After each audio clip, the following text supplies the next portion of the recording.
काय फौज आणायची ती आणा, काय यंत्रणा लावायची ती इकडे लावा, पण याच्यानंतर एकही मृत्यू होता कामा नये याची तुम्ही सगळ्यांनी काळजी घ्या.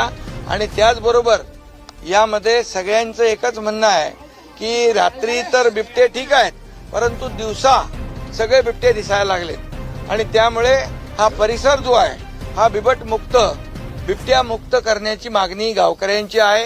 ही मागणी जी त्यांनी केलेली आहे ही मागणी करण्याचं कारण हे सगळं दिवसाढवळ्या सगळ्या घटना होऊ लागलेल्या आहेत आणि समोरच आपल्या कुटुंबाच्या समोरच आपली मुलं माणसं बिबट्याची शिकार होऊ लागले, तर शेवटी माणसाने परिवाराने जगायचं कसं हा प्रश्न त्यांच्या समोर निर्माण झाला आहे. त्यामुळे मी या बाबतीमध्ये अतिशय गांभीर्याने मुख्यमंत्री महोदयांशी आणि केंद्र सरकारचे जे संबंधित लोक आहेत यांच्याशी ह्या सगळ्या गोष्टी बोलून आपल्याला याच्यावर यानंतर एकही मृत्यू होऊ नये यासाठी जी मागणी बिबट मुक्त या ठिकाणचं जे काही परिसर आहे तो झाला पाहिजे, तो कसा करायचा, त्याच्यावर काय उपाय करायचे, यापुढे एकही हल्ला एकही मृत्यू होऊ नये यासाठी जे जे काही उपाययोजना करायच्या त्या शासन करेल बिलकुल.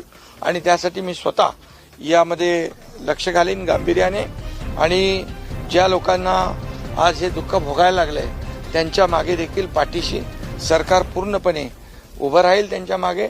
शेवटी गेलेला जीव आपण वापस आणू शकत नाही, परंतु जे आता पुन्हा अशा प्रकारची दुर्घटना होऊ नये ती टाळली पाहिजे यासाठी जे उपाय करायचे ते करू.